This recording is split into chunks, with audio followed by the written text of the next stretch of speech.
It's been over a year since the Sony Stork paid me a visit and dropped off an A7S III for me to take in and raise as my own.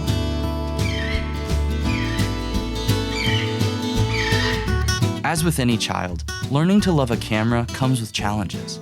Remembering to change its battery, keeping it warm in winter, and wiping its SD card slot are just a few parental duties. But I couldn't be more proud to be a father. Sonya is growing into a beautiful young mirrorless, and I can't wait to share the memories we make together. Oh, sorry. Without a doubt, I can say that I still love my Sony A7S III, even after using it for over a year. Also, I love this sweater. That's why I wanted to wear it in the video. And baby, we're talking photography, we're talking video, and even some live streaming. Video games. Dang now. Oh! Oh! For me, this camera truly is the ultimate Swiss Army knife for anything in the content creation world. But before we dive too deep into all this A7S stuff, let's chat about why you should stick with your gear until you master it. It's March of 2017. The Panasonic GH5 is released into the wild, and holy shit, you better believe I had one locked in via B&H pre-order. Not sponsored, but totally down to clown if you see this B&H. The camera finally arrives. I pull it out, go shoot some shots, and uh-oh, the footage looks like trash. That's because I just got the dang camera and I wasn't even good at shooting movies back then. Here's the point I'm getting to. I spent years with that one camera, using it for everything I shot, from client work to YouTube videos that nobody watched. My footage in 2020 looked dramatically better than my first shots, and everything was captured on the exact same camera setup. It takes time to get really good with a piece of gear. You have to learn all of its weaknesses in order to work around them and achieve the best possible quality with that piece of equipment. But here's the deal, kids. We live in a time where YouTube, brand deals, and marketing make us super excited when a new piece of gear comes out so that we want to go buy it right away. I try to be fully honest in my videos, but I'm sure I've overhyped some stuff as well, and ultimately it does affect the viewer's perception of gear. But I'm here to set the record straight. Keep your camera until you master it. I'm saying it here, okay folks? Because it's gonna make you a better creator, and it's gonna teach you to work around limitations with other equipment as well. The A7S III is my first Sony camera, other than my Handycam, of course, and I respect the fact that Sony took their damn time to make this camera right. Too many times we've seen companies rush a camera into the market and it comes with a host of issues. It might be wobbly IBIS, autofocus hunting, overheating, whatever, but not with the A7S III. Sony took nearly 5 years to put out this camera, and thank God, because it is so sick. Let's talk about the good. The IBIS is amazing. The autofocus is also amazing, but they need to add animal eye tracking autofocus. The Sony ZV-E10 just got it, so I'm sure the A7S III will get it soon. I mean, how else am I gonna keep my 4K 120p kitten shots in focus? Tons of codec options, dual SD card slots, good audio quality from the internal preamps, even though I wish it had an internal analog audio limiter so I could scream. Great battery life. Also, it's amazing in low light, as we all know. But what's cool is, I feel like the A7S II was kind of famous for being the low light king. The A7S III carries that legacy forward, but it's so much more than a low light camera now. It's got so many other good things, like beautiful color science, creamy dynamic range, a 9 million dot EVF, and a bunch of different frame rates in 4K. Now let's mention a few of the negatives, and there's only a few from my perspective. The first one is no animal eye tracking in video mode. Fix it. The ergonomics could be slightly better. I know some people don't like that it's just a rectangular body with a little grip on it. I don't really mind that much.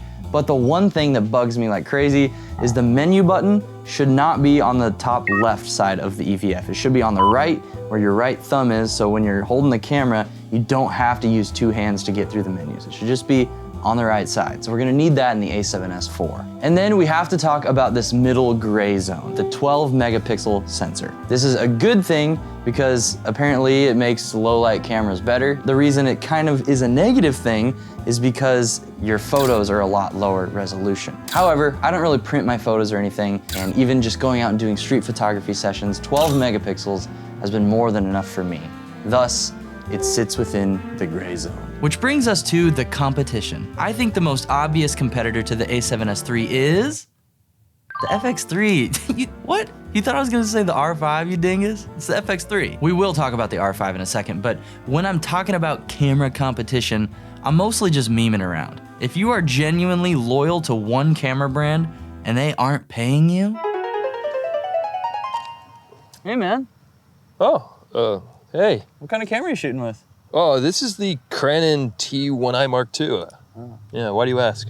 Oh, just because it's 2021. Hey, I don't even know you, and I'm just trying to shoot some pics. Well, the one thing I know is that you need to switch to Sony. Canon is for the weak. Okay, I guess we're playing this game. Why don't we do this? You show me one of your Sony shots, and I'll show you one of my Canon shots. Sure, fine. Here's one I shot on my A69 Mark III last week.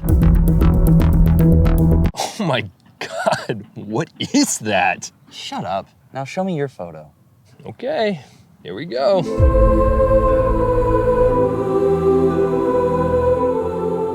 Dude. Are you okay? No. I haven't shot a photo that beautiful in years. Well, you could if you spent less time promoting companies that don't care about you, and instead spent more time buying my presets. Is this a commercial?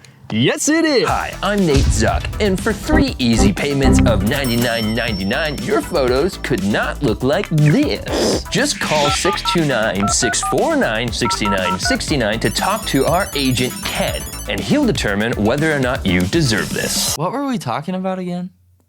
Oh, yeah. Other cameras that compete with the A7S III. If I'm being real with you guys, I don't really get why you would pick the FX3 over the A7S III, so let's just talk to one of my friends who knows more about that. My great friend, Chris Bungus. Reasons to buy an FX3 over an A7S III. It's pretty easy, to be honest with you. So this is what I like to call the cinema gray. It's not gonna focus there, is it? So this is the same color as the FX6, which means that you mean f***ing business when you show up with one of these. Also, it says cinema right on the top there. Anything that says cinema on it means that you know your shit. Seriously though, reasons to get the FX3 over the A7S III, there's a bunch. My favorite ones are the tally lights. So you got a light on the front there, you got a light on the back there, you got a light on the top, and they light up red when you're recording. So if you're way over the other side of the room over there, I can still see that this is actually recording. You also have a fan built in as well, which means that if you were worried about it overheating, I haven't ever had any issues with it. If you were a little bit skeptical, you need to go full 120 4K for a video for whatever reason, you can, because the fan's gonna kick in and it's got your back. You also have that fancy pants audio handle that can go on the top there. It means you can plug in your mics directly, XLR mics. You don't have to use the poor man's 3.5mm jack on the side there. You're not a peasant anymore once you've upgraded to XLR. And then finally, one I don't really see talked about a lot, but I use quite a bit as someone that talks to the camera far too much. Come on, there we go. Little record button right on the front there. So typically you're talking to a camera like this, right? And you gotta do a little reach around to the back to hit record. You don't have to, because there's one right on the front there. That's some reasons. There's a bunch more too, but those are my favorites. All right, Chris, we get it. You're handsome and smart with cameras. Get out of here, you son of a gun.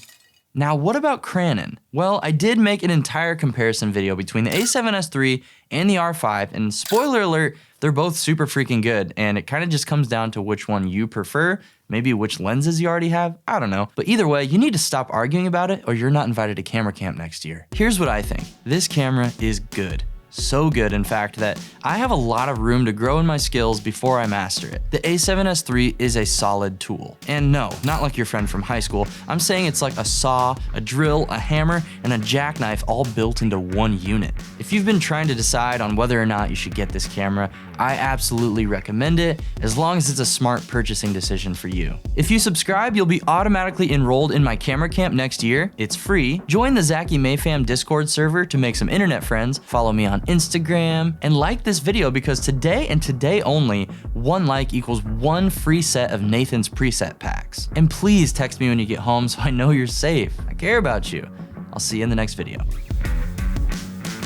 Buy my presets. Is that what you wanted? Yes. Okay. I think that's all I need. Did we miss a line?